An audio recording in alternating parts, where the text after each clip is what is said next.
जय हिंद दोस्तों, मैं हूं केबी और आइए आज से एक और नए माह की हम लोग शुरुआत करते हैं। तो पहले हम लोग कल के जो प्रश्न थे उनको जल्दी जल्दी करेंगे रिवाइज। पहला प्रश्न था कि 30 मई 1987 को गोवा डैश नंबर के राज्य के रूप में भारतीय संघ में शामिल हुआ था। तो ये 25वें राज्य के रूप में शामिल हुआ था, यानी कि सी हो जाएगा यहाँ पर करेक्ट। अगला प्रश्न था कि मई 2021 में किस फुटबॉल क्लब ने यूईएफए चैंपियन लीग 2020-21 का खिताब जीता है? तो ये जीता है चेल्सी फुटबॉल क्लब ने। अगला प्रश्न था कि प्रत्येक वर्ष विश्व तंबाकू निषेध दिवस कब मनाया जाता है? तो ये दिवस आपका होता है यहाँ पर 31 मई को। अगला प्रश्न था कि मई 2021 में सीएमएस ने किस अभिनेता को अपने ब्रांड एम्बेसडर के पद से हटा दिया? तो अभी हटाया गया है रणदीप हुड्डा को। क्यों हटाया गया? क्योंकि सलमान खान की राधे मूवी में इन्होंने एक्टिंग किया था और उसके कारण इनको यहाँ पर हटा दिया गया। अगला प्रश्न था कि मई 2021 में बेलग्रेड ओपन टेनिस टूर्नामेंट का खिताब किस खिलाड़ी ने जीता? तो ये खिताब जीता है यहाँ पर नोवाक जोकोविच ने। अगला प्रश्न था कि आईपीएल 2021 के जो आपके बाकी बचे हुए मैच हैं ये यूएई में आयोजित किए जाएंगे। तो पहली बार आपके संयुक्त अरब अमीरात में आईपीएल कब हुआ था? तो ये हुआ था 2014 में। अगला प्रश्न था कि मई 2021 में किस राज्य की सरकार ने बाल सेवा योजना की शुरुआत की? तो इसकी शुरुआत की है यहाँ पर उत्तर प्रदेश की सरकार ने। अगला प्रश्न था कि मई 2021 में समाचारों में रहा एप्पल स्कैब क्या है? तो यह एक प्रकार का है फंगस। अगला प्रश्न था कि मई 2021 में राष्ट्रीय जांच एजेंसी के नए महानिदेशक के रूप में किसे नियुक्त किया गया? तो यहाँ पर नियुक्ति की गई है, नाम इनका है कुलदीप सिंह। अगला प्रश्न था कि मई 2021 में शिक्षा मंत्रालय के द्वारा किस नाम से लेखकों के लिए एक योजना की शुरुआत की गई? तो इस योजना का नाम है युवा। ऑप्शन ए होगा यहाँ पर करेक्ट। अगला प्रश्न था कि मई 2021 में किस राज्य की सरकार के द्वारा सीएम शिशु योजना की शुरुआत की गई है? तो इस योजना की शुरुआत की है असम ने। और आखिरी प्रश्न था कि मई 2021 में एनसीसी मोबाइल ट्रेनिंग ऐप किस मंत्रालय के द्वारा लॉन्च किया गया? तो ये लॉन्च किया गया है रक्षा मंत्रालय के द्वारा, यानी कि सी हो जाएगा यहाँ पर करेक्ट। तो वीडियो अगर आपको पसंद आता है तो इसे लाइक करने के साथ अपने दोस्तों के साथ में शेयर जरूर करिए। तो चलिए अब हम लोग आज की करंट अफेयर की करते हैं शुरुआत। पहला प्रश्न है कि मई 2021 में पीएम मोदी के द्वारा कितने रुपए के पीएम केयर्स फॉर चिल्ड्रन योजना की घोषणा की गई? तो इस योजना के अंतर्गत 10 लाख रुपए उन छात्रों को दिए जाएंगे या उन बच्चों को दिए जाएंगे जिन्होंने कोविड-19 के दौरान अपने माता पिता को खो दिया है, और यह राशि आपकी होगी 10 लाख, यानी कि इस प्रश्न का ऑप्शन नंबर डी हो जाएगा करेक्ट। तो कोविड-19 के कारण जो भी बच्चे आपके अनाथ हुए हैं उनके लिए यहां पर एक सावधि जमा खाता खोला जाएगा जिसमें 10 लाख रुपए जमा किए जाएंगे। इसके अलावा बच्चों को 18 वर्ष की आयु तक एक बेसिक सहायता राशि उनको दी जाएगी, और जब उनकी आयु हो जाएगी 23 वर्ष तो फिर उनको ये 10 लाख रुपए दिए जाएंगे। इसके अलावा सरकार ने यह भी कहा है कि 10 वर्ष से जिन बच्चों की आयु कम है उनको केंद्रीय या फिर जो निजी स्कूल होंगे उनमें फ्री प्रवेश दिलाया जाएगा। इसके अलावा 11 से 18 आयु के जो भी बच्चे होंगे उनको कोई आवासीय स्कूल या फिर नवोदय विद्यालय में प्रवेश दिलाया जाएगा। इसके अलावा सरकार ने यह भी कहा है कि ऐसे बच्चों को आयुष्मान भारत योजना के अंतर्गत 5 लाख रुपए का बीमा कवर दिया जाएगा। तो ये सारी घोषणाएं केंद्र सरकार के द्वारा अभी की गई है। जब यहाँ पर लोगों को बचाने की जरूरत थी तो ये लोग कर रहे थे पश्चिम बंगाल में प्रचार, और अब इस प्रकार की घोषणाएं इनके द्वारा की गई है। अगला प्रश्न है कि मई 2021 में आयोजित एशियाई मुक्केबाजी चैंपियनशिप में मैरी कॉम ने कौन सा पदक जीता है? तो यहाँ पर इन्होंने जीता है रजत पदक, यानी कि इस प्रश्न का ऑप्शन नंबर आपका बी हो जाएगा करेक्ट। तो मैरी कॉम के बारे में आप सभी को पता होगा, 5 बार की ये विश्व चैंपियन रह चुकी हैं। मणिपुर राज्य की ये खिलाड़ी हैं और इनको अभी फाइनल मुकाबले में कजाकिस्तान की नाजिम किजाइबे ने हरा दिया। किसने? नाजिम किजाइबे ने फाइनल में इनको हरा दिया। तो फाइनल जीत गई नाजिम किजाइबे, यानी कि इनको मिल गया स्वर्ण पदक, और हमारी जो मैरी कॉम है इनको यहाँ पर रजत पदक से ही संतोष करना पड़ा। अच्छा, ये आयोजन कहाँ पर हुआ है? तो याद रखिएगा दुबई में इसका आयोजन किया गया, और 2008 में इससे पहले रजत पदक जीता था मैरी कॉम ने, तो ये इनका दूसरा रजत पदक है।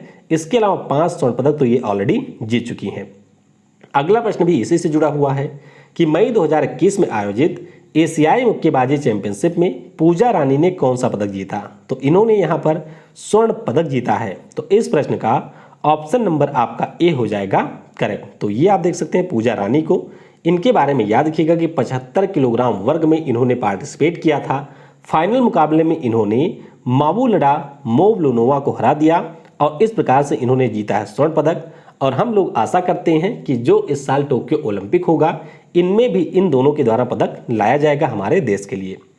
अगला प्रश्न है कि मई 2021 में किस देश के द्वारा 3 चाइल्ड पॉलिसी को लाने की घोषणा की गई है? तो ये घोषणा कर दी है चाइना ने, यानी कि इस प्रश्न का ऑप्शन नंबर आपका ए हो जाएगा करेक्ट। अब अगर आपको याद हो तो पिछले महीने ही हम लोगों ने डिस्कस किया था कि चाइना की अभी कुछ समय पहले 7वीं जनगणना प्रकाशित हुई और इसमें बहुत ही इनको शौक लग गया। शौक लगने का मतलब ये है कि जो इनकी यहाँ पर ग्रोथ रेट थी उसमें काफ़ी ज़्यादा कमी देखने को मिली, इसलिए चाइना हो गया चिंतित, क्योंकि इनकी आबादी वैसे इतनी ज़्यादा है और जनसंख्या इनकी बूढ़ी भी हो रही है।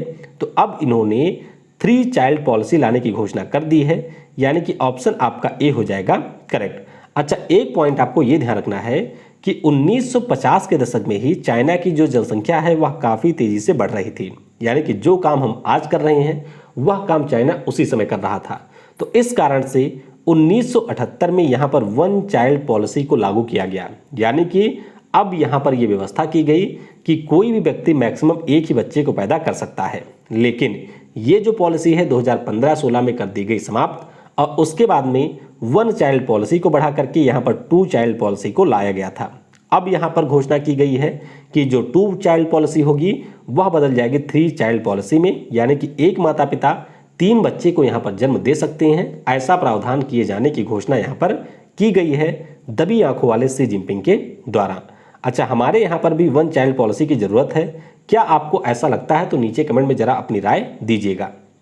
अगला प्रश्न है कि मई 2021 में जीएसटी परिषद ने कोविड-19 सामग्री पर छूट की जांच के लिए किसकी अध्यक्षता में 8 सदस्यीय पैनल का गठन किया है? तो ये जो पैनल होगा इसके अध्यक्ष होंगे मेघालय के सीएम यानी कि कोनराड संगमा साहब।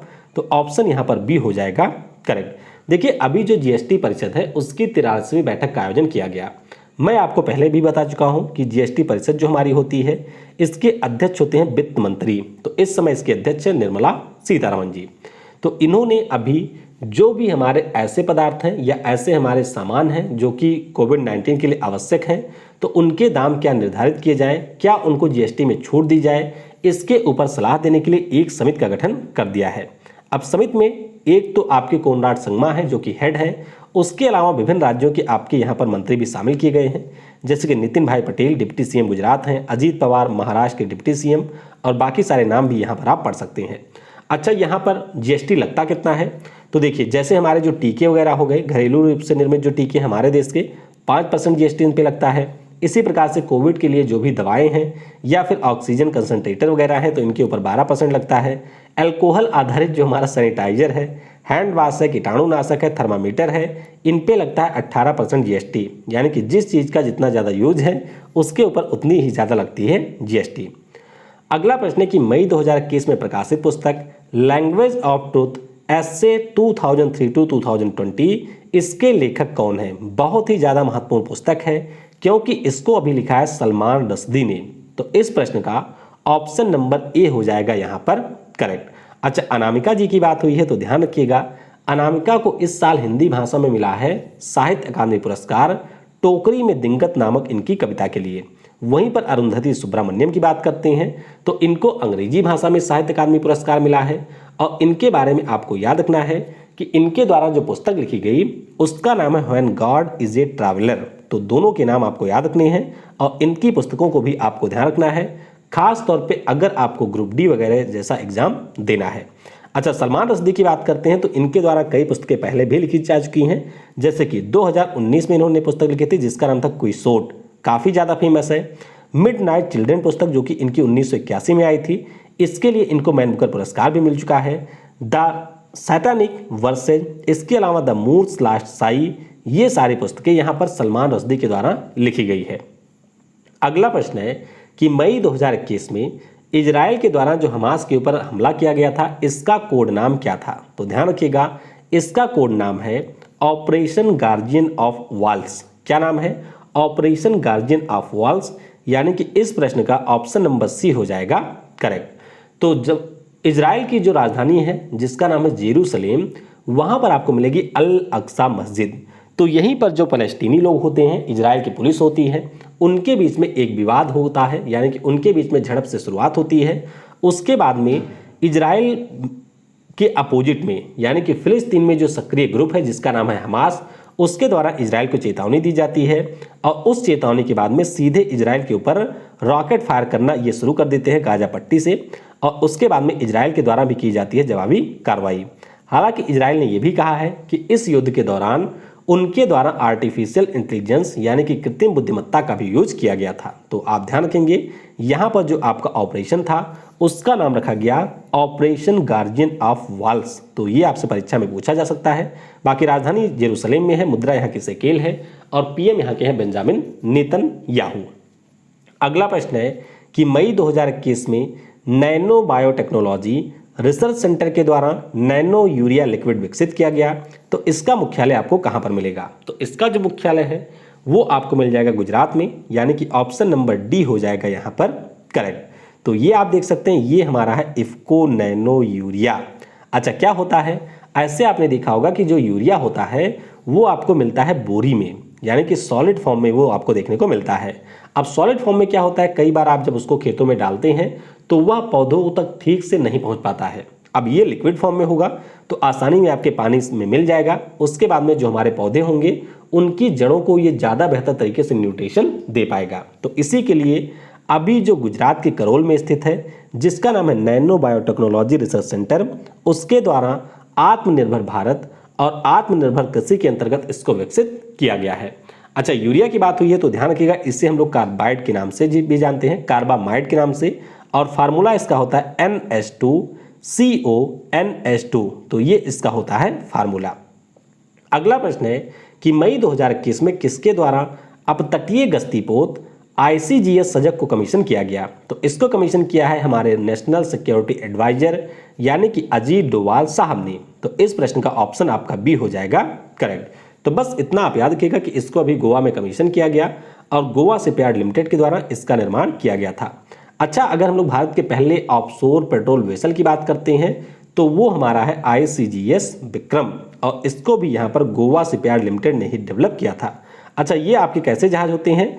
तो जो हमारे यहाँ पर 7500 किलोमीटर लंबी तटरेखा है उसकी निगरानी के लिए, या फिर अगर इंडो पैसिफिक रीजन में किसी भी प्रकार का कोई मिशन होता है या कोई सहायता देनी होती है किसी अन्य देश को, तो उनके लिए इनका यूज यहाँ पर किया जाता है। अगला प्रश्न है कि मई 2021 में वन वेब कंपनी के द्वारा 36 लियो सैटेलाइट को लॉन्च किया गया। तो इसकी पेरेंट कंपनी कौन है, यानी कि वन वेब की अभिभावक कंपनी का नाम क्या है? तो हमारे यहाँ पर जो है भारती एयरटेल, वही इसकी पेरेंट कंपनी है, यानी कि सी हो जाएगा यहाँ पर करेक्ट।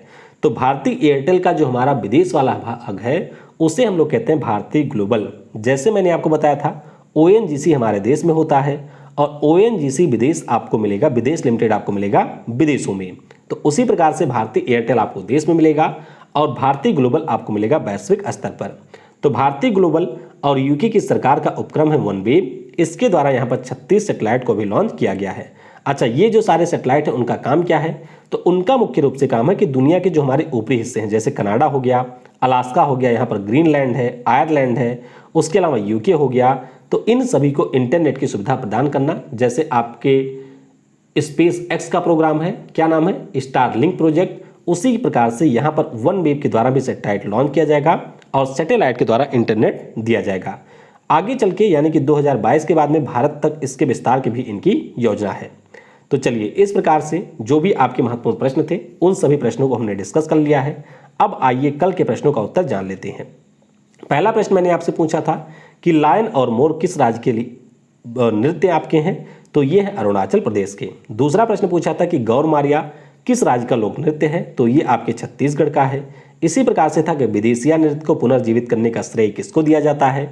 तो भिखारी ठाकुर के द्वारा इसको पुनर्जीवित किया गया था 19वीं शताब्दी के आसपास, और ये आपके बिहार का लोक नृत्य है। अगला प्रश्न था कि ढालो आपके किस राज्य का एक लोक नृत्य है? तो ये है गोवा का। कहाँ का है? गोवा का ये लोक नृत्य है। इसी प्रकार से दुमहल किस राज्य का लोक नृत्य है? तो दुमहल की अगर हम लोग बात करते हैं तो ये आपके जम्मू कश्मीर का है लोक नृत्य। तो ये सारे पॉइंट आपको यहाँ पर एज इट इज याद रखने हैं। इस वीडियो में फिलहाल के लिए इतना ही। बाकी आज शाम की जो वीडियो होगी उसमें हम लोग जितने भी आपके फिल्म पुरस्कार दिए गए हैं 2021 में उन सभी के बारे में यहाँ पर डिस्कस करेंगे, जो कि आपके रेलवे एग्जाम के लिए बहुत ही ज़्यादा महत्वपूर्ण होने वाला है। तो वीडियो को समय देने के लिए आप सभी को बहुत बहुत धन्यवाद। जय हिंद। अच्छा, आज के वीडियो वाला प्रश्न तो मैंने आपसे पूछा नहीं। देखिए, आज के वीडियो से आपके लिए प्रश्न है कि बिना हाई कोर्ट की जज बने सुप्रीम कोर्ट की जज नियुक्त होने वाली पहली महिला कौन है? ऑपरेशन ट्राइडेंट किस युद्ध से आपके संबंधित है? यूएस के द्वारा 2001 में ओसामा बिन लादेन को मारा गया था, तो इसके लिए जो ऑपरेशन था यूएस आर्मी का, उसका नाम क्या था?